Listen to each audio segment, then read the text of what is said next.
ಓಂ ಶ್ರೀ ಗಣೇಶ ಶಾರದಾ ಗುರುಭ್ಯೋ ನಮಃ.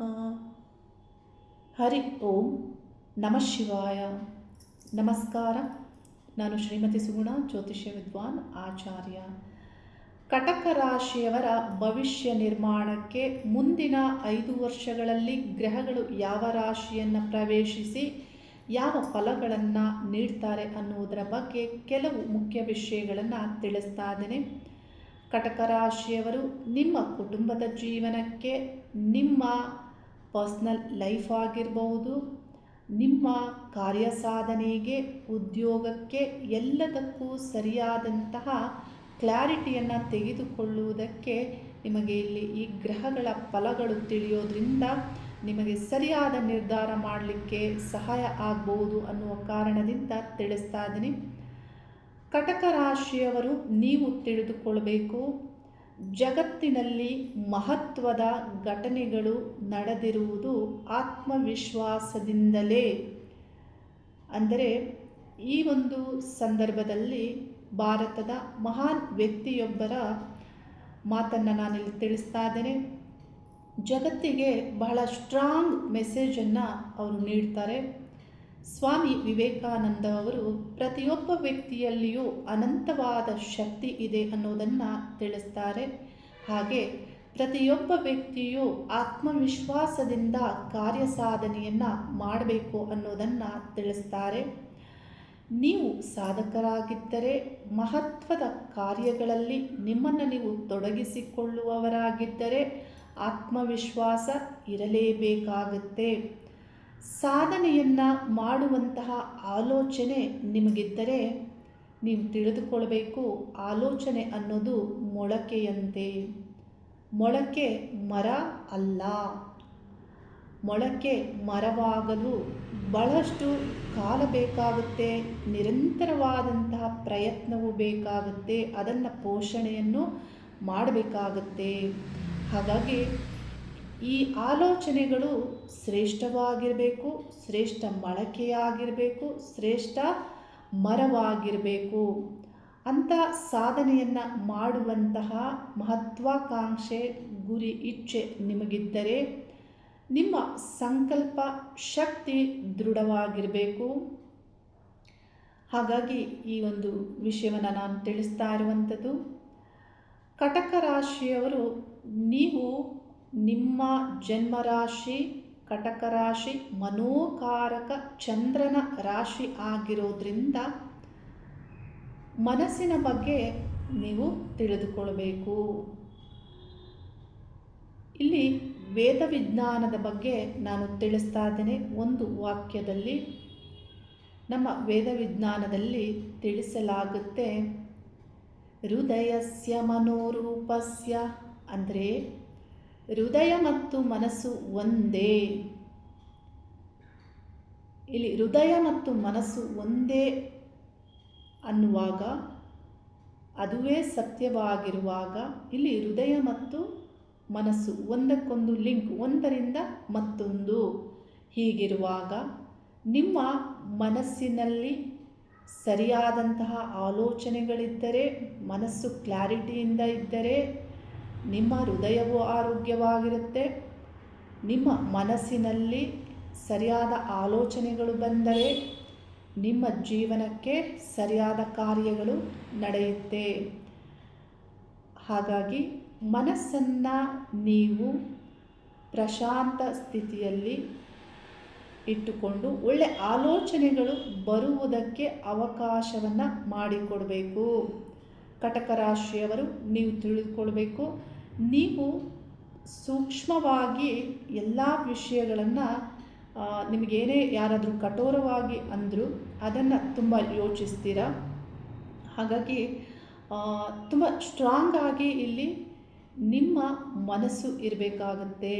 ನಿಮ್ಮ ಸಂಕಲ್ಪ ಶಕ್ತಿಯು ಕಾರ್ಯ ಸಾಧನೆಯಲ್ಲಿ ದೃಢವಾಗಿ ಇರಬೇಕಾಗತ್ತೆ. ಆಗ ಮಾತ್ರ ನೀವು ಏನನ್ನಾದರೂ ಈ ಜಗತ್ತಿನಲ್ಲಿ ಅಂದುಕೊಂಡಿದ್ದನ್ನು ಮಾಡುವುದಕ್ಕೆ ಸಾಧ್ಯವಾಗುತ್ತೆ. ನಿಮಗೆ ಕಟಕ ರಾಶಿ ಒಂದೇ, ಆದರೆ ಜಗತ್ತಿನಲ್ಲಿ ಅನೇಕರ ಜನನವು ಕಟಕ ರಾಶಿಯಲ್ಲಿ ಆಗಿದೆ. ಅವರೆಲ್ಲರ ಇಚ್ಛೆಯು ಒಂದೇ ಆಗಿರುತ್ತಾ? ಖಂಡಿತ ಇಲ್ಲ. ಅವರೆಲ್ಲರ ಕುಟುಂಬವು ಒಂದೇ ಇಲ್ಲ.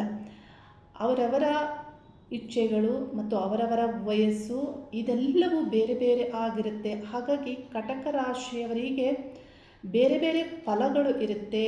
ಮತ್ತು ನಿಮ್ಮ ಜೀವನದಲ್ಲಿ ನೀವು ಏನನ್ನ ಮಾಡಬೇಕು ಅನ್ನುವುದು ನಿರ್ಧರಿಸಲ್ಪಟ್ಟು ನಿಮ್ಮ ಜನನ ಆಗಿರುತ್ತೆ. ಅದನ್ನೇ ನೀವು ಮಾಡ್ತೀರಾ.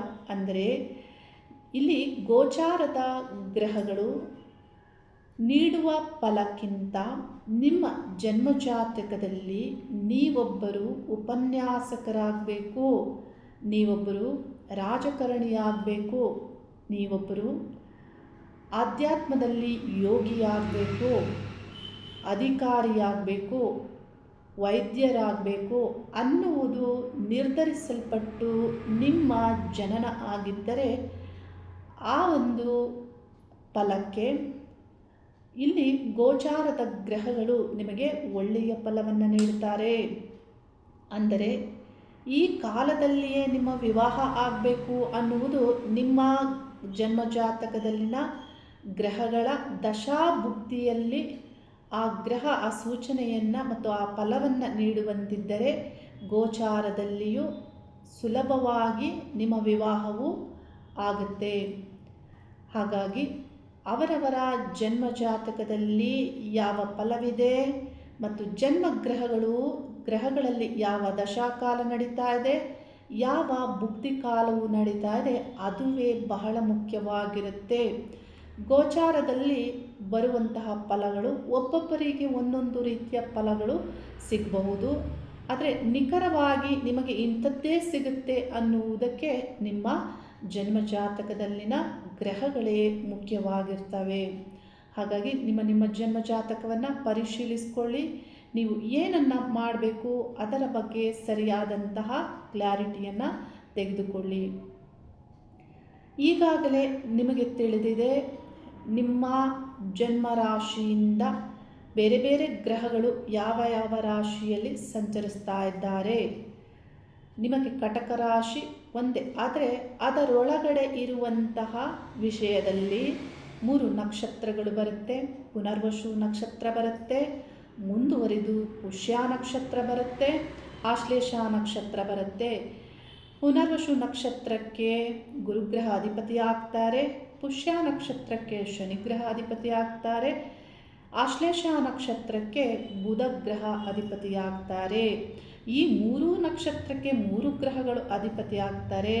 ಮತ್ತು ಜನ್ಮ ರಾಶಿ ಕಟಕ ರಾಶಿಗೆ ಚಂದ್ರಗ್ರಹ ಅಧಿಪತಿ ಆಗ್ತಾರೆ. ಜಲತತ್ವ ರಾಶಿಯಾಗಿ ಸಮರಾಶಿಯಾಗಿ ಸ್ತ್ರೀ ರಾಶಿಯೂ ಆಗಿದೆ. ಬಹಳ ಎಮೋಷ್ನಲ್ ಆಗಿ ನೀವು ಇರುವಂತಹ ಮನಸ್ಥಿತಿ, ಸೂಕ್ಷ್ಮ ಮನಸ್ಥಿತಿ ನಿಮ್ಮದಾಗಿರುತ್ತೆ. ಕಟಕ ರಾಶಿಯಿಂದ ಗೋಚಾರದಲ್ಲಿ ಮೀನರಾಶಿ 9ನೇ ಸ್ಥಾನದಲ್ಲಿ ಶನಿಗ್ರಹದ ಸಂಚಾರ ಆಗ್ತಾ ಇದೆ. ಶನಿಗ್ರಹ 2028ರವರೆಗೂ ಆ ಸ್ಥಾನದಲ್ಲಿ ಸಂಚಾರ ಮಾಡಲಿದ್ದು ಆ ನಂತರದಲ್ಲಿ ಮೇಷರಾಶಿಗೆ ಪ್ರವೇಶಿಸ್ತಾರೆ. ಮೇಷರಾಶಿಯಲ್ಲಿ 2030ರವರೆಗೂ ಅಲ್ಲಿ ಸಂಚರಿಸ್ತಾರೆ. ಗುರುಗ್ರಹ ನಿಮ್ಮ ಜನ್ಮರಾಶಿಯಿಂದ 12ನೇ ಸ್ಥಾನವಾದಂತಹ ಮಿಥುನ ರಾಶಿಯಲ್ಲಿ ಈ ವರ್ಷ ಈಗಾಗಲೇ ಸಂಚಾರ ಆರಂಭ ಆಗಿದ್ದು 1 ವರ್ಷಗಳ ಕಾಲ ಅಲ್ಲಿ ಸಂಚರಿಸ್ತಾರೆ. ಆದರೆ ಮಧ್ಯದಲ್ಲಿ ಅಕ್ಟೋಬರ್ 19ನೇ ದಿನಾಂಕ ನಿಮ್ಮ ಜನ್ಮರಾಶಿಯನ್ನು ಪ್ರವೇಶಿಸಿ ಮತ್ತೆ ರಿವರ್ಸ್ ಆಗಿ ಮಿಥುನ ರಾಶಿಗೆ ಗುರುಗ್ರಹ ಅಲ್ಲಿ ಪ್ರವೇಶ ಆಗಿ ಮತ್ತೆ ಆ ಗ್ರಹ ನಿಮ್ಮ ಜನ್ಮರಾಶಿಯನ್ನು ಪ್ರವೇಶಿಸುವುದು ಮೇ ನಂತರದಲ್ಲಿ 2026 ಮೇ ನಂತರದಲ್ಲಿ. ಈ ಗ್ರಹಗಳ ಫಲ ಯಾವ ರೀತಿ ಇದೆ? 12ನೇ ಸ್ಥಾನದಲ್ಲಿ ಗುರುಗ್ರಹ ಅಧಿಕವಾದಂತಹ ಖರ್ಚು ವ್ಯಯವನ್ನೇ ನೀಡ್ತಾರೆ. ಅಂದರೆ ಈಗಾಗಲೇ ಅಷ್ಟಮ ಶನಿಯಿಂದ ಯಾವುದ್ಯಾವುದೋ ಸಮಸ್ಯೆಗಳನ್ನು ಎದುರಿಸಿ ನೀವು ಹೊರಗೆ ಬಂದಿರ್ತೀರ. ಆದರೆ ಈ ವರ್ಷವು ಬಹಳ ಅಧಿಕವಾದಂತಹ ಖರ್ಚು, ಯಾವುದೋ ಏನೋ ವಿಷಯಗಳನ್ನು ಸರಿಪಡಿಸುವುದಕ್ಕೆ ಅಥವಾ ವ್ಯಾಧಿಗಾಗಿ ಖರ್ಚು, ನೀವು ಹಣವನ್ನು ಇತರರಿಗೆ ನೀಡುವುದು ಅಥವಾ ಶುಭ ಕಾರ್ಯಗಳಿಗೆ ಅಥವಾ ಗೃಹದ ಸಂಬಂಧ ಮನೆಯ ಸಂಬಂಧಪಟ್ಟಂಥ ವಿಷಯಗಳಿಗೆ ಖರ್ಚು, ಈ ರೀತಿ ಅಧಿಕವಾದಂಥ ಖರ್ಚನ್ನು 12ನೇ ಸ್ಥಾನದಲ್ಲಿ ಗುರುಗ್ರಹ ನೀಡ್ತಾರೆ. 9ನೇ ಸ್ಥಾನದಲ್ಲಿರುವಂತಹ ಮೀನರಾಶಿಯಲ್ಲಿರುವಂತಹ ಶನಿ ತತ್ವಶಾಸ್ತ್ರ, ಧಾರ್ಮಿಕವಾದಂತಹ ವಿಷಯದಲ್ಲಿ ಸರಿಯಾಗಿ ತಿಳಿದುಕೊಳ್ಳುವಂತೆ ಇಲ್ಲಿ ಫಲವನ್ನು ನೀಡ್ತಾರೆ. ಸಪ್ತಮ ಸ್ಥಾನಾಧಿಪತಿಯಾಗಿ ನಿಮ್ಮ ಲಾಭ ಸ್ಥಾನವನ್ನು ವೀಕ್ಷಣೆ ಮಾಡೋದ್ರಿಂದ ನೀವು ಸ್ವಂತ ವ್ಯವಹಾರ ಮಾಡುವವರಾಗಿದ್ದರೆ ಕೆಲವು ಲಾಭಗಳು ನಿಮಗಾಗುತ್ತೆ, ಆದರೆ ಸಂಪೂರ್ಣ ಲಾಭವಾಗುತ್ತೆ ಅಂತ ಇಲ್ಲಿ ತಿಳಿಯುವಂತಿಲ್ಲ. ಯಾಕೆಂದರೆ ನಿಮ್ಮ 2ನೇ ಸ್ಥಾನದಲ್ಲಿ ಕೇತುಗ್ರಹದ ಸಂಚಾರ ಆಗ್ತಾ ಇದೆ, ಅಷ್ಟಮ ಸ್ಥಾನದಲ್ಲಿ ರಾಹುಗ್ರಹದ ಸಂಚಾರ ಆಗ್ತಾ ಇದೆ. ಯಾರಾದರೂ ಮೋಸ ಮಾಡುವಂತಿಲ್ಲಾಗುತ್ತೆ. ಅಷ್ಟಮದಲ್ಲಿ ರಾಹು ಸಂಚರಿಸುವಾಗ ನಷ್ಟ, ಕಷ್ಟ ಆಕಸ್ಮಿಕವಾಗಿ ಬರುತ್ತೆ ಅನ್ನೋದನ್ನು ಜ್ಯೋತಿಷ್ಯ ಶಾಸ್ತ್ರ ತಿಳಿಸುತ್ತೆ.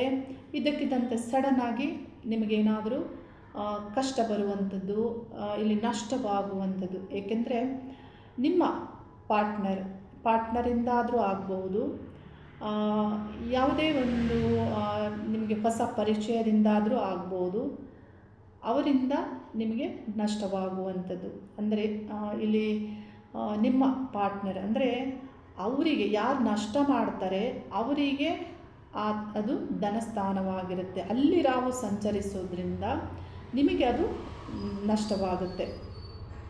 ಮತ್ತು ದ್ವಿತೀಯ ಸ್ಥಾನದಲ್ಲಿ ಕೇತು ಸಂಚಾರ ಮಾಡೋದ್ರಿಂದ ಅಲ್ಲಿ ಕೇತು ಗ್ರಹ ಕುಟುಂಬದವರಿಂದ ನಷ್ಟ.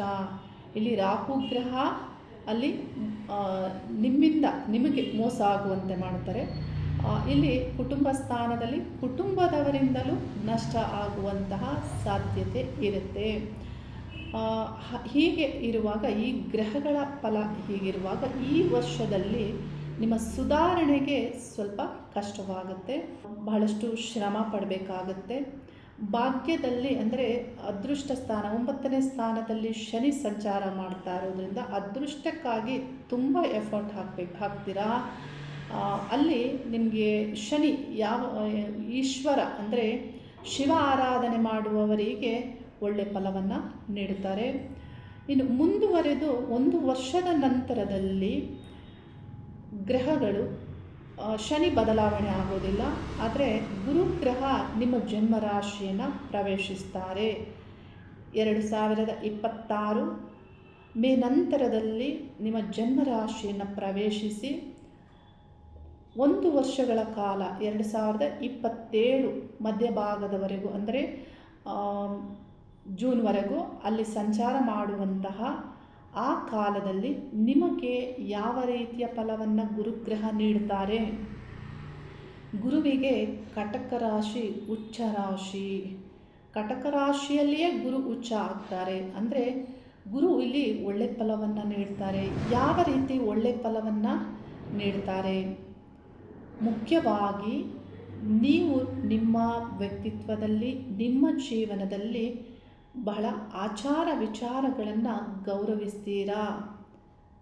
ಅದರ ಬಗ್ಗೆ ನಿಮಗೆ ಆಸಕ್ತಿ ಬರುತ್ತೆ, ಗೌರವ ಹೆಚ್ಚಾಗುತ್ತೆ. ಡೀಪಾಗಿ ರಹಸ್ಯಗಳನ್ನು ತಿಳಿದುಕೊಳ್ಳುವಂತಹ ಮನೋಬಲ ವೃದ್ಧಿಯಾಗುತ್ತೆ. ಧಾರ್ಮಿಕತೆಯನ್ನು ನೀವು ಗೌರವಿಸ್ತೀರಾ. ನಿಮ್ಮ ಧರ್ಮಸ್ಥಾನವನ್ನು ಗುರುಗ್ರಹ ವೀಕ್ಷಿಸ್ತಾರೆ. ವಿದ್ಯಾರ್ಥಿಗಳಿಗೆ ನಿಮಗೆ ಎಜುಕೇಷನಲ್ಲಿ ತುಂಬ ಡೆವಲಪ್ಮೆಂಟ್ ಅಂದರೆ ಟೀಚಿಂಗ್ ಯಾವುದೇ ಒಂದು ವಿದ್ಯೆಯಲ್ಲಿ ಇದ್ದವರಾದರೂ ಆಗ್ಬೋದು, ಕೌನ್ಸಿಲಿಂಗ್ ಮಾಡುವಂತಹ ಅಥವಾ ಲಾ ಸಂಬಂಧಪಟ್ಟಂಥ ಧಾರ್ಮಿಕ ವಿದ್ಯೆಗಳಲ್ಲಿ ಮಂತ್ರ, ವೇದಾಧ್ಯಯನ, ಆಗಮ ವಿದ್ಯೆ, ಜ್ಯೋತಿಷ್ಯ ಶಾಸ್ತ್ರ ಮತ್ತು ರಹಸ್ಯ ವಿಷಯಗಳಲ್ಲಿ ಕ್ಯೂರಾಸಿಟಿ ಇರುತ್ತೆ. ಪರೋಪಕಾರದ ಆಸಕ್ತಿ, ಅಂದರೆ ಇತರರಿಗೆ ಸಹಾಯ ಮಾಡುವಂತೆ ನಿಮ್ಮ ಕೆರಿಯರ್ ಅದರಲ್ಲಿ ತುಂಬ ಇಂಪ್ರೂವ್ಮೆಂಟ್ ಆಗಿ ನಿಮ್ಮ ಕುಟುಂಬದ ಜೀವನದಲ್ಲಿಯೂ ಆಧ್ಯಾತ್ಮಿಕವಾಗಿ ಉನ್ನತವಾದಂತಹ ಪ್ರಗತಿ, ಗೌರವ ಇದೆಲ್ಲವನ್ನು ಪಡೆದುಕೊಳ್ತೀರಾ. ಅದೃಷ್ಟ ಭಾಗ್ಯಸ್ಥಾನಾಧಿಪತಿಯು ನಿಮ್ಮ ಜನ್ಮ ರಾಶಿಯಲ್ಲಿ ಸಂಚಾರ ಆಗೋದ್ರಿಂದ ಅದೃಷ್ಟದಿಂದ ನಿಮಗೆ ಒಳ್ಳೆಯ ಕೆಲಸಗಳು ಆಗುತ್ತೆ. ಅಂದರೆ ಲಾಭ ಅಥವಾ ಹೆಚ್ಚು ಅಭಿವೃದ್ಧಿ ಅನ್ನುವುದಕ್ಕಿಂತ ನಿಮ್ಮ ಡೆವಲಪ್ಮೆಂಟ್, ನಿಮ್ಮ ಪರ್ಸ್ನಾಲಿಟಿ ಆಗ್ಬೋದು, ಮನಸ್ಸು ಮತ್ತು ಆರೋಗ್ಯ ಮತ್ತು ನಿಮ್ಮ ಸಮಾಜದಲ್ಲಿ ನಿಮ್ಮ ಗೌರವ ಇದೆಲ್ಲದರ ಅಭಿವೃದ್ಧಿ ಆಗುತ್ತೆ. ಅಂದರೆ ಇಲ್ಲಿ ನೀವು ಒಳ್ಳೆಯ ಸ್ಥಾನವನ್ನು ಗಳಿಸಿಕೊಳ್ಳುವುದಕ್ಕೆ ನಿಮಗೆ ಇಲ್ಲಿ ಗುರುಗ್ರಹ ಒಳ್ಳೆ ಫಲವನ್ನು ನೀಡ್ತಾರೆ. 1 ವರ್ಷಗಳ ಕಾಲ ಅಲ್ಲಿ ಗುರುಗ್ರಹ ನಿಮ್ಮ ಜನ್ಮರಾಶಿಯಲ್ಲಿ ಸಂಚರಿಸಿ ಆ ನಂತರದಲ್ಲಿ 2ನೇ ಸ್ಥಾನ ಸಿಂಹರಾಶಿಯನ್ನು ಪ್ರವೇಶಿಸ್ತಾರೆ. 2ನೇ ಸ್ಥಾನದಲ್ಲಿ 2027ರಿಂದ 28ರವರೆಗೆ, ಅಂದರೆ 2027ರಿಂದ 28ರವರೆಗೆ ಅಲ್ಲಿ ಸಂಚಾರ ಮಾಡುವಾಗ ಹೆಚ್ಚಿನ ವಿಶೇಷ ಧನ ಅಭಿವೃದ್ಧಿಯನ್ನು ನೀಡ್ತಾರೆ. ಅಂದರೆ ಧನಾಭಿವೃದ್ಧಿಗೆ ಇಲ್ಲಿ ಅದೃಷ್ಟದಿಂದ ಅಥವಾ ತಂದೆಯಿಂದ ಅಥವಾ ಬೇರೆ ಯಾವುದೋ ಒಂದು ಒಳ್ಳೆಯ ಕೆಲಸ ಕಾರ್ಯಗಳಿಂದ ಧನಾಭಿವೃದ್ಧಿ ಆಗುತ್ತೆ. ಆದರೆ ರವಿಯ ಮನೆಯಲ್ಲಿ ಗುರುಗ್ರಹ ಸಂಚಾರ ಮಾಡೋದ್ರಿಂದ ಸ್ವಂತ ಉದ್ಯೋಗಸ್ಥರಿಗೆ ಇಲ್ಲಿ ಏನಾದರೂ ಸಮಸ್ಯೆಗಳು ಆಗ್ಬೋದು. ಗುರು ರವಿಯ ಒಂದು ಮನೆಯಲ್ಲಿ ಸಂಚಾರ ಮಾಡೋದ್ರಿಂದ ಸ್ವಂತ ಬಿಸ್ನೆಸ್ ಮಾಡುವವರು ನಿಮ್ಮ ಜಾತಕವನ್ನು ಪರಿಶೀಲಿಸ್ಕೊಳ್ಳಿ. 2ನೇ ಸ್ಥಾನದಲ್ಲಿ ಇನ್ನು ಇತರ ನಿಮ್ಮ ಕುಟುಂಬ ಆಗ್ಬೋದು, ಇನ್ನು ನೀವು ತೆಗೆದುಕೊಳ್ಳುವುದಕ್ಕೆ ಮತ್ತು ಕಲಿಯುವುದಕ್ಕೆ ಎಲ್ಲದಕ್ಕೂ ಇಲ್ಲಿ ಗುರುಗ್ರಹ 2ನೇ ಸ್ಥಾನದಲ್ಲಿ ಒಳ್ಳೆ ಫಲವನ್ನು ನೀಡ್ತಾರೆ. ವಿವಾಹ, ಶುಭ ಕಾರ್ಯಗಳು ಇದರ ಸಂಬಂಧಪಟ್ಟಂತೆಯೂ 2ನೇ ಸ್ಥಾನದಲ್ಲಿ ಒಳ್ಳೆ ಫಲವನ್ನು ನೀಡ್ತಾರೆ 2027ರಿಂದ 28ರವರೆಗೆ. ಆ ನಂತರದಲ್ಲಿ ಗುರುಗ್ರಹ 3ಯ ಸ್ಥಾನವನ್ನು ಪ್ರವೇಶಿಸ್ತಾರೆ. 2028ರಿಂದ 2029ರವರೆಗೆ 3ಯ ಸ್ಥಾನವಾದಂತಹ ಕನ್ಯಾ ರಾಶಿಯಲ್ಲಿ ಗುರುಗ್ರಹದ ಸಂಚಾರ ಆಗುತ್ತೆ. ಅದೇ ಕಾಲದಲ್ಲಿ ಶನಿಗ್ರಹವು ನಿಮ್ಮ ಭಾಗ್ಯ 9ನೇ ಸ್ಥಾನದಿಂದ 10ಮ ಸ್ಥಾನವನ್ನು ಪ್ರವೇಶ ಮಾಡ್ತಾರೆ. 10ಮ ಸ್ಥಾನವನ್ನು ಶನಿ ಪ್ರವೇಶ ಮಾಡುವುದು ನಿಮಗೆ ಅಲ್ಲಿ ಅಷ್ಟು ಶುಭ ಫಲ ದೊರೆಯೋದಿಲ್ಲ. ಏಕೆಂದರೆ ಶನಿಗ್ರಹ ನೀಚ ರಾಶಿ, ಶನಿಗೆ ಅದು ನೀಚ ರಾಶಿಯಾಗಿರುತ್ತೆ. ನೀಚ ರಾಶಿಯನ್ನು ಪ್ರವೇಶಿಸಿ ಮತ್ತು ಶತ್ರು ಸ್ಥಾನದಲ್ಲಿ ಸಂಚರಿಸ್ತಾರೆ. ಶನಿಗೆ ಅದು ಶತ್ರು ಸ್ಥಾನ ಮೇಷರಾಶಿ ಮತ್ತು ಕ್ರೂರ ಗ್ರಹದ ರಾಶಿಯಲ್ಲಿ ಸಂಚರಿಸ್ತಾರೆ. ಕುಜಗ್ರಹ ಕ್ರೂರಗ್ರಹ, ಅಗ್ನಿಗ್ರಹದ ರಾಶಿಯಲ್ಲಿ ಸಂಚರಿಸ್ತಾರೆ, ಅದು ಅಗ್ನಿಯ ರಾಶಿ. ಇದೆಲ್ಲವೂ ಶನಿಗ್ರಹಕ್ಕೆ ಇಲ್ಲಿ ಒಳ್ಳೆಯ ಫಲವನ್ನು ನೀಡುವುದಕ್ಕೆ ಇಲ್ಲಿ ಸಪೋರ್ಟಿವ್ ಆಗಿ ಇಲ್ಲ. ಏಕೆಂದರೆ ಯಾವಾಗ ಗ್ರಹಗಳು ಶತ್ರು ರಾಶಿಯಲ್ಲಿ ವಿರುದ್ಧ ತತ್ವದಲ್ಲಿ ಸಂಚರಿಸ್ತಾರೆ, ಭಯ ಆತಂಕದಿಂದ ಸಂಚರಿಸ್ತಾರೆ ಅನ್ನೋದನ್ನು ಜ್ಯೋತಿಷ್ಯ ಶಾಸ್ತ್ರ ತಿಳಿಸುತ್ತೆ. ಹಾಗಾಗಿ ಭಯ ಮತ್ತು ಆತಂಕ ಇದ್ದಾಗ ಅಶುಭ ಫಲಗಳು ದೊರೆಯೋದು ಇಲ್ಲಿ ಸಹಜವಾಗಿರುತ್ತೆ. ಹಾಗಾಗಿ ನಿಮ್ಮ ವೃತ್ತಿ ಕ್ಷೇತ್ರದಲ್ಲಿ ಮುಖ್ಯವಾಗಿ ವ್ಯಾಪಾರ ವ್ಯವಹಾರ ಸಂಬಂಧಪಟ್ಟಂತೆ 2028ರಿಂದ ನಿಮಗೆ ಏರಿಳಿತಗಳು ಆಗುತ್ತೆ, ಬದಲಾವಣೆಗಳಾಗುತ್ತೆ. ಕರ್ಮಸ್ಥಾನದಲ್ಲಿ ಶನಿಗ್ರಹದ ಸಂಚಾರ ಆಗುವಾಗ ನಿಮ್ಮ ಕರ್ಮಕ್ಕೆ, ಮಾಡುವ ಉದ್ಯೋಗಕ್ಕೆ ನ್ಯೂ ಬಿಗಿನಿಂಗ್, ಅಂದರೆ ಯಾವುದಾದ್ರೂ ಹೊಸ ಕೆಲಸ ಆರಂಭವನ್ನು ನೀಡ್ತಾರೆ. ಹಳೆಯದನ್ನು ಮುಗಿಸಿ ಹೊಸದಕ್ಕೆ ಆರಂಭವನ್ನು ನೀಡ್ತಾರೆ. ಅಂದರೆ ಯಾವುದೇ ಒಂದು ನಿಮ್ಮ ಯಾವುದೇ ಕೆಲಸದಲ್ಲೇ ಆಗಿರಬಹುದು, ಈ ರೀತಿ ಫಲಗಳು ಇಲ್ಲಿ ಸಿಗುತ್ತೆ. ಪತ್ನಿಯ ಸಂಬಂಧಪಟ್ಟಂತೆಯೂ ಪತ್ನಿಯ ಉದ್ಯೋಗಕ್ಕೂ ಇಲ್ಲಿ ಅವರ ಆರೋಗ್ಯಕ್ಕೂ ಆ ಸ್ಥಾನದಲ್ಲಿ ಈ ಗ್ರಹ ಅಷ್ಟು ಒಳ್ಳೆ ಫಲವನ್ನು ನೀಡೋದಿಲ್ಲ. ಅದೇ ಸಂದರ್ಭದಲ್ಲಿ ಅದೇ ಕಾಲದಲ್ಲಿ 2028ರಿಂದ 29ರವರೆಗೆ ಇಲ್ಲಿ ತೃತೀಯ ಸ್ಥಾನದಲ್ಲಿ ಗುರುಗ್ರಹ ಸಂಚಾರ ಮಾಡ್ತಾರೆ. ಗುರುಗ್ರಹ ಅಲ್ಲಿ ಸಂಚಾರ ಮಾಡುವಾಗ ತೃತೀಯ ಸ್ಥಾನದಲ್ಲಿ ನಿಮ್ಮ ಅಂದರೆ ಸಹೋದರ ಸಹೋದರಿಯರಿಗೆ ಅಭಿವೃದ್ಧಿ, ಏಕೆಂದರೆ ನಿಮ್ಮ ಅದೃಷ್ಟ ಸ್ಥಾನಾಧಿಪತಿಯು ಈ ಸ್ಥಾನದಲ್ಲಿ ಸಂಚಾರ ಮಾಡೋದ್ರಿಂದ ಅಭಿವೃದ್ಧಿ ಅವರಿಗಿರುತ್ತೆ, ಆದರೆ ನಿಮಗೆ ಅಷ್ಟು ಒಳ್ಳೆ ಫಲಗಳು ಅಲ್ಲಿ ಸಿಗೋದಿಲ್ಲ. 2029ರಿಂದ 2030ರ ಆ ಒಂದು ಕಾಲದಲ್ಲಿ ಗುರುಗ್ರಹ ತುಲಾರಾಶಿಯನ್ನು ನಿಮ್ಮ 4ನೇ ಸ್ಥಾನವನ್ನು ಪ್ರವೇಶಿಸ್ತಾರೆ. ಅಲ್ಲಿ ನಿಮ್ಮ ವಿದ್ಯಾಭ್ಯಾಸ ಆಗ್ಬೋದು, ಗೃಹ ಸಂಬಂಧಪಟ್ಟಂಥ ಭೂಮಿ ವಾಹನ ಸಂಬಂಧಪಟ್ಟಂತೆ ಬಹಳಷ್ಟು ಒಳ್ಳೆಯ ಫಲವನ್ನೇ ಚತುರ್ಥ ಸ್ಥಾನದಲ್ಲಿ ಗುರುಗ್ರಹ ಅದೃಷ್ಟದಿಂದ ನಿಮಗೆ ಸಿಗುವಂತೆ ಫಲವನ್ನು ನೀಡ್ತಾರೆ. ಆ ನಂತರದಲ್ಲಿ 2031ರವರೆಗೆ ಗುರುಗ್ರಹ ನಿಮ್ಮ ಜನ್ಮರಾಶಿಯಿಂದ ಪಂಚಮ ಸ್ಥಾನ ವೃಶ್ಚಿಕ ರಾಶಿಯಲ್ಲಿ ಸಂಚರಿಸ್ತಾರೆ. ವಿದ್ಯೆ, ಸಂತಾನ ಮತ್ತು ಇನ್ನಿತರ ಎಲ್ಲ ಶುಭ ಕಾರ್ಯಗಳಿಗೂ ಉತ್ತಮ ಫಲವನ್ನು ಪಂಚಮ ಸ್ಥಾನದಲ್ಲಿ ಗುರುಗ್ರಹ ನೀಡ್ತಾರೆ. ಆ ಒಂದು ಕಾಲದಲ್ಲಿ ಗುರುಗ್ರಹ ಇಲ್ಲಿ ಪಂಚಮದಲ್ಲಿ ಸಂಚರಿಸುವಾಗ ನಿಮಗೆ ಶನಿಗ್ರಹವು ಲಾಭ ಸ್ಥಾನದಲ್ಲಿ ಸಂಚರಿಸುವ ಇಲ್ಲಿ ಕಾಲವಾಗಿರುತ್ತೆ. ಅಂದರೆ 2030ಕ್ಕೆ ಶನಿಗ್ರಹವು ವೃಷಭ ರಾಶಿಯನ್ನು ಪ್ರವೇಶಿಸಿ ಬಹಳಷ್ಟು ವಿಷಯಗಳಲ್ಲಿ ನಿಮಗೆ ಲಾಭದ ಫಲವನ್ನು ನೀಡ್ತಾರೆ. ವ್ಯಾಪಾರ, ವ್ಯವಹಾರ, ನಿಮ್ಮ ಕೆಲಸ ಕಾರ್ಯಗಳಲ್ಲಿ ಲಾಭವಾಗುವಂತೆ ಶನಿಗ್ರಹ ವೃಷಭ ರಾಶಿಯಲ್ಲಿ ಲಾಭ ಸ್ಥಾನದಲ್ಲಿ ಸಂಚರಿಸುವಾಗ ಫಲವನ್ನು ನೀಡ್ತಾರೆ. ಶನಿಗ್ರಹದೊಂದಿಗೆ ಕೇತುಗ್ರಹವು ನಿಮಗೆ ಅದೇ ಸ್ಥಾನದಲ್ಲಿ ಲಾಭ ಸ್ಥಾನದಲ್ಲಿಯೇ ಸಂಚರಿಸೋದ್ರಿಂದ ಇಲ್ಲಿ 3 ಗ್ರಹಗಳು ಶುಭವನ್ನು ನೀಡ್ತಾರೆ. ಪಂಚಮ ಸ್ಥಾನದಲ್ಲಿ ರಾಹುಗ್ರಹವು ಗುರುಗ್ರಹದೊಂದಿಗೆ ಸಂಚರಿಸೋದ್ರಿಂದ ಕೆಲವು ವಿಷಯಗಳಲ್ಲಿ ಏನಾದರೂ ಅಡೆತಡೆಗಳಾಗ್ಬೋದು. ಆದರೆ ಮುಖ್ಯವಾಗಿ ರಾಹುವಿಗೆ ಪರಿಹಾರವನ್ನು ಮಾಡಿಕೊಂಡಾಗ ಇಲ್ಲಿ ಗುರುಗ್ರಹ ಮತ್ತು ರಾಹುಗ್ರಹ ಮತ್ತು ಇಲ್ಲಿ ಲಾಭಸ್ಥಾನದಲ್ಲಿ ಸಂಚರಿಸುವಂತಹ ಕೇತುಗ್ರಹ, ಶನಿಗ್ರಹ, ಈ ಗ್ರಹಗಳು ಒಳ್ಳೆ ಫಲವನ್ನೇ ನಿಮಗೆ ನೀಡ್ತಾರೆ. ಆದರೆ ಮುಖ್ಯವಾಗಿ ನಿಮ್ಮ ದಶಾಕಾಲ ಭುಕ್ತಿ ಕಾಲಗಳು ನಿಮಗೆ ಸರಿ ಇರಬೇಕಾಗುತ್ತೆ. ಯೋಗವನ್ನು ನೀಡುವಂತಹ ದಶಭುಕ್ತಿ ಕಾಲಗಳು ನಿಮಗೆ ನಡೀತಾ ಇದ್ದರೆ ಆ ಕಾಲದಲ್ಲಿ ಬಹಳಷ್ಟು ವಿಷಯಗಳಲ್ಲಿ ಒಳ್ಳೆ ಫಲಗಳು ನಿಮಗೆ ಕಟಕ ರಾಶಿಯವರಿಗೆ ಸಿಗುತ್ತೆ.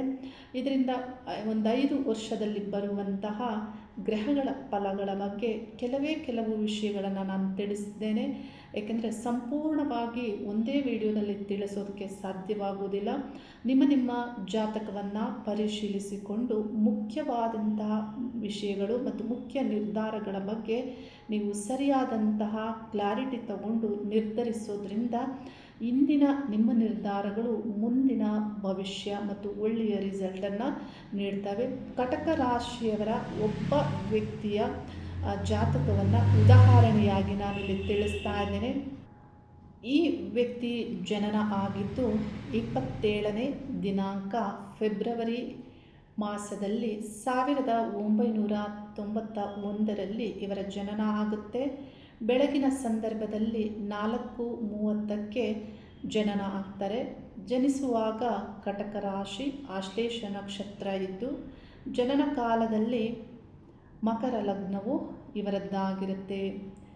ಈ ಜನ್ಮ ರಾಶಿ ಕುಂಡಲಿಯನ್ನು ನೋಡುವಾಗ ಜನ್ಮ ಲಗ್ನದಲ್ಲಿ ಶನಿಗ್ರಹ, ರಾಹುಗ್ರಹ ಮತ್ತು ಸಪ್ತಮ ಅದರ ಆಪೋಸಿಟ್ ಸ್ಥಾನದಲ್ಲಿ ಗುರುಗ್ರಹ ವಕ್ರವಾಗಿ, ಕೇತುಗ್ರಹ ಮತ್ತು ಚಂದ್ರಗ್ರಹ, ಈ ಗ್ರಹಗಳ ಕಂಜಕ್ಷನ್ ಅಂದರೆ ಪರಸ್ಪರ ದೃಷ್ಟಿ ಇರೋದನ್ನು ನೀವು ನೋಡ್ಬೋದು.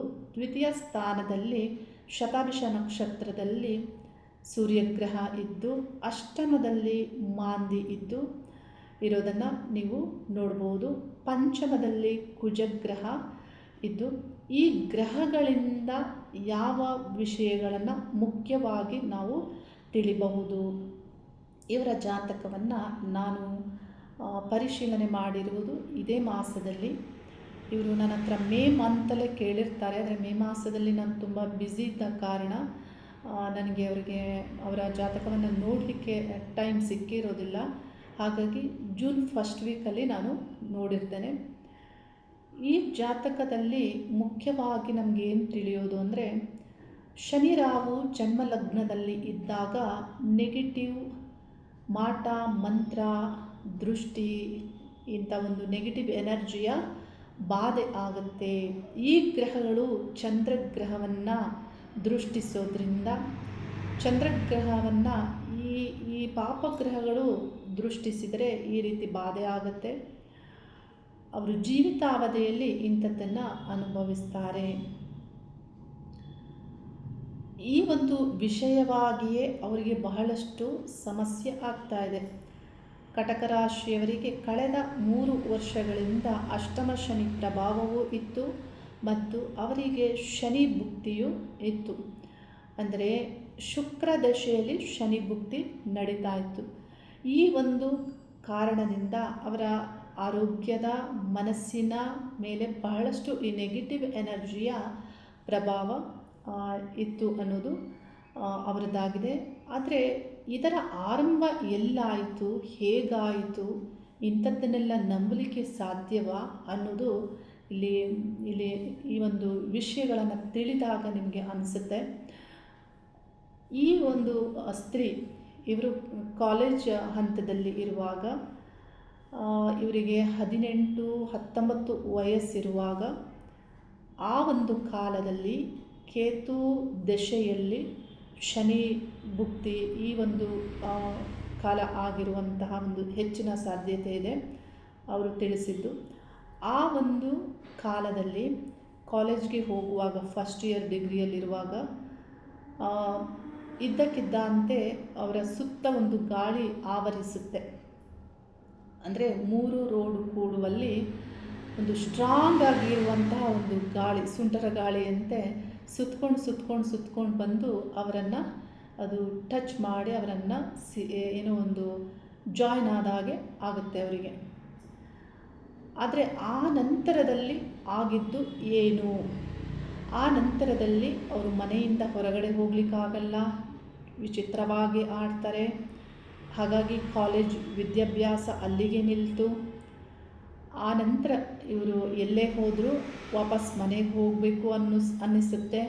ಬಂದಿಲ್ಲ ಅಂದರೆ ಅದರ ಆಪೋಸಿಟ್ ಏನಾದರೂ ಆ ಮನಸ್ಸಿಗೆ ವಿರುದ್ಧವಾಗಿ ಇದ್ದಲ್ಲಿ ಅವ್ರಿಗೆ ಬೇರೆ ರೀತಿ ಪ್ರಾಬ್ಲಮ್ ಆಗುತ್ತೆ. ಅಂದರೆ ಮೈಕೈ ಉರಿಯುವಂಥದ್ದು, ಕಾಲೆಲ್ಲ ಬಾರದಿರುವಂಥದ್ದು, ಅಥವಾ ಹಿಚ್ಚಿಂಗ್ ಆಗುವಂಥದ್ದು, ವಿಪರೀತವಾಗಿ ಸುಸ್ತಾಗುವಂಥದ್ದು, ಈ ರೀತಿ ಅವರಿಗೆ ಎಲ್ಲಿ ಇರ್ತಾರೆ ಅಲ್ಲೇ ಆಗಲಿಕ್ಕೆ ಆರಂಭ ಆಗುತ್ತೆ.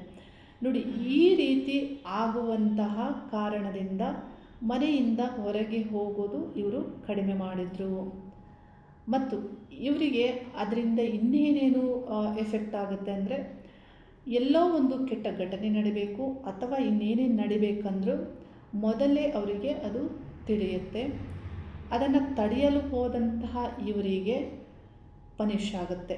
ಅಂದರೆ ಅದನ್ನು ನೀನು ತಿಳಿಸಬಾರದು ಅನ್ನುವುದು ಅವರ ಮನಸ್ಸಿನಲ್ಲಿ, ಅವರ ಮೈಂಡಿಂದ ಸ್ಟ್ರಾಂಗ್ ಇಂಟ್ಯೂಷನ್ ಬರುತ್ತೆ ಅವರಿಗೆ.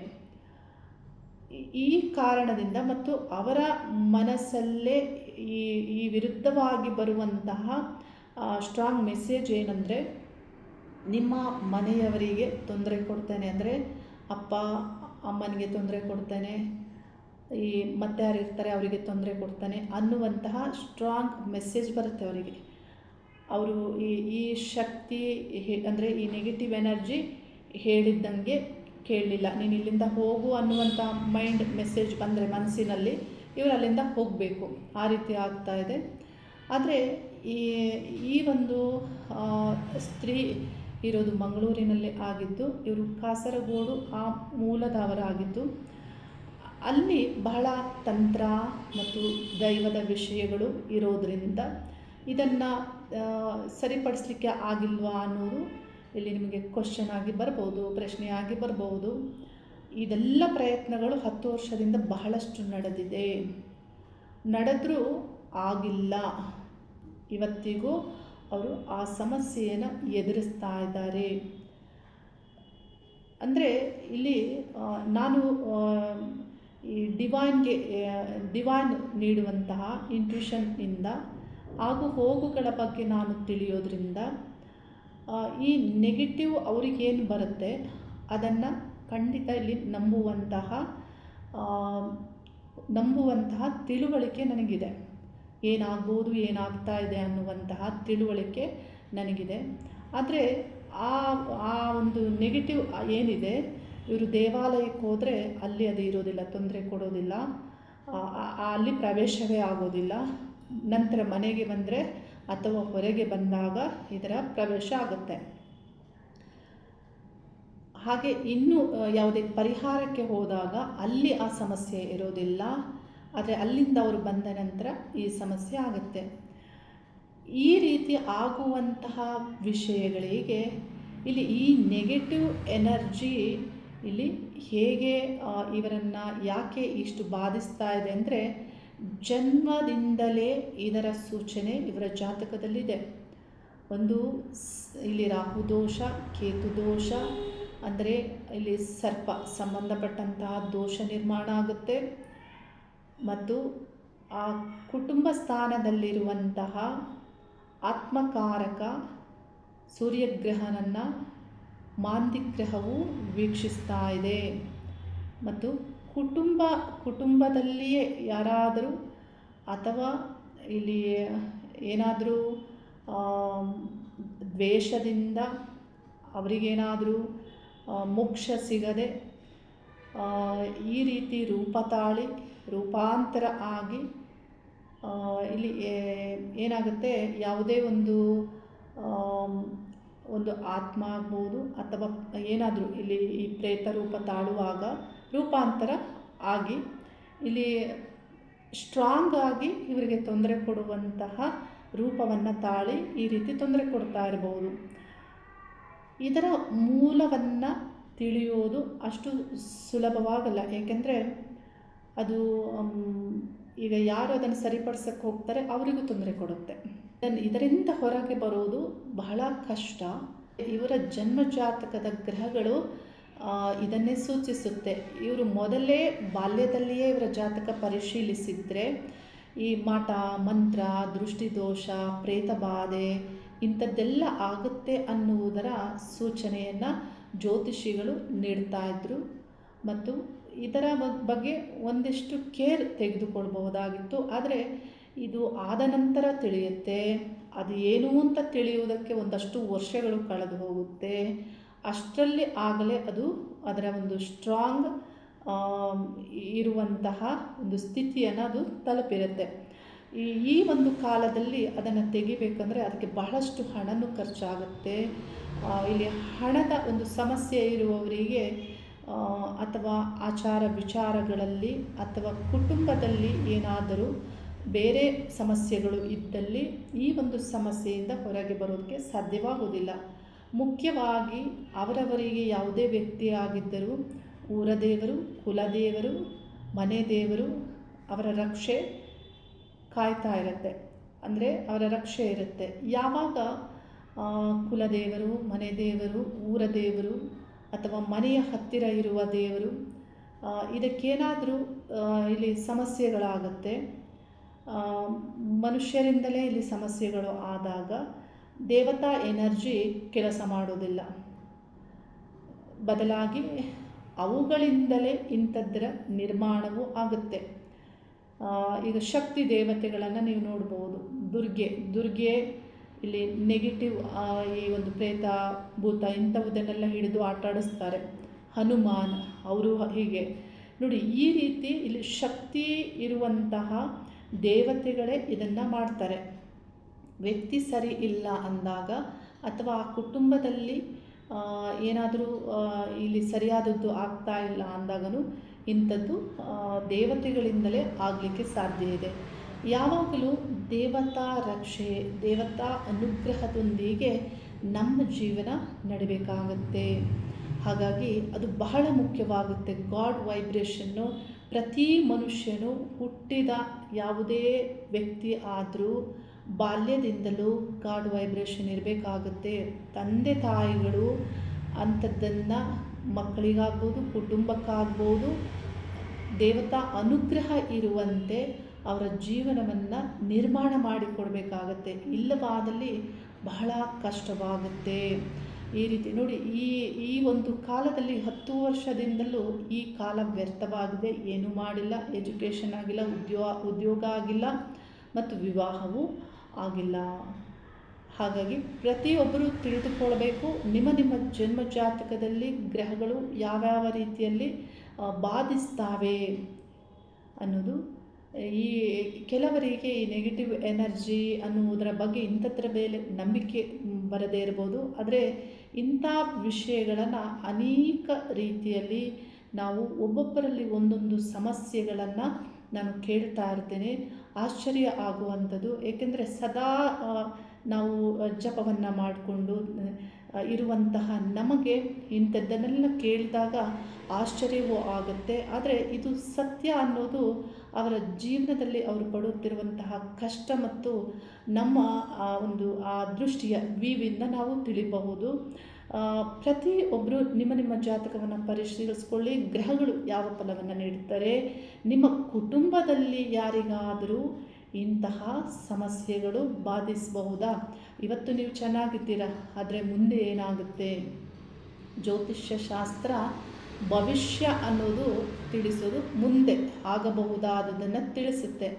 ಆದರೆ ಇವತ್ತು ಚೆನ್ನಾಗಿ ಇದ್ದ ತಕ್ಷಣ ನಾವು ಎಲ್ಲವನ್ನು ಮರೆತು ಬಿಡ್ತೇವೆ. ಈಗ ನನಗೂ ನೀವೇನು ಹೇಳ್ತೀರಾ, ನೀವು ಹೇಳೋದೆಲ್ಲ ಸುಳ್ಳು ಅನ್ನುವಂತೆಯೂ ನಿಮ್ಮ ಮನಸ್ಸಲ್ಲಿ ಅನ್ನಿಸ್ಬಹುದು. ಆದರೆ ನಿಜವಾದದ್ದು ಆ ವ್ಯಕ್ತಿ ಅನುಭವಿಸಿದಾಗಲೇ ನಿಮಗೆ ಅದರ ಒಂದು ಅನುಭವ ಆಗೋದು. ಯಾವಾಗ ಯಾವುದರ ಅನುಭವ ಆಗೋದಿಲ್ಲ, ಇದು ನಿಮಗೆ ಅರ್ಥ ಆಗೋದಿಲ್ಲ. ಇದು ಅರ್ಥ ಆಗಬೇಕು ಅಂದರೆ ಅಂಥ ಒಂದು ತಿಳುವಳಿಕೆ, ಅಂಥ ಒಂದು ಜ್ಞಾನ, ಪೂರ್ವ ಪ್ರಜ್ಞೆ ಎಲ್ಲವೂ ನಿಮಗೆ ಇರಬೇಕಾಗತ್ತೆ. ಅದು ದೇವತೆಗಳಿಗೆ ಮಾತ್ರ ಇರೋದು, ಮಾನವರಲ್ಲಿ ತುಂಬ ಕಡಿಮೆ ಇದೆ.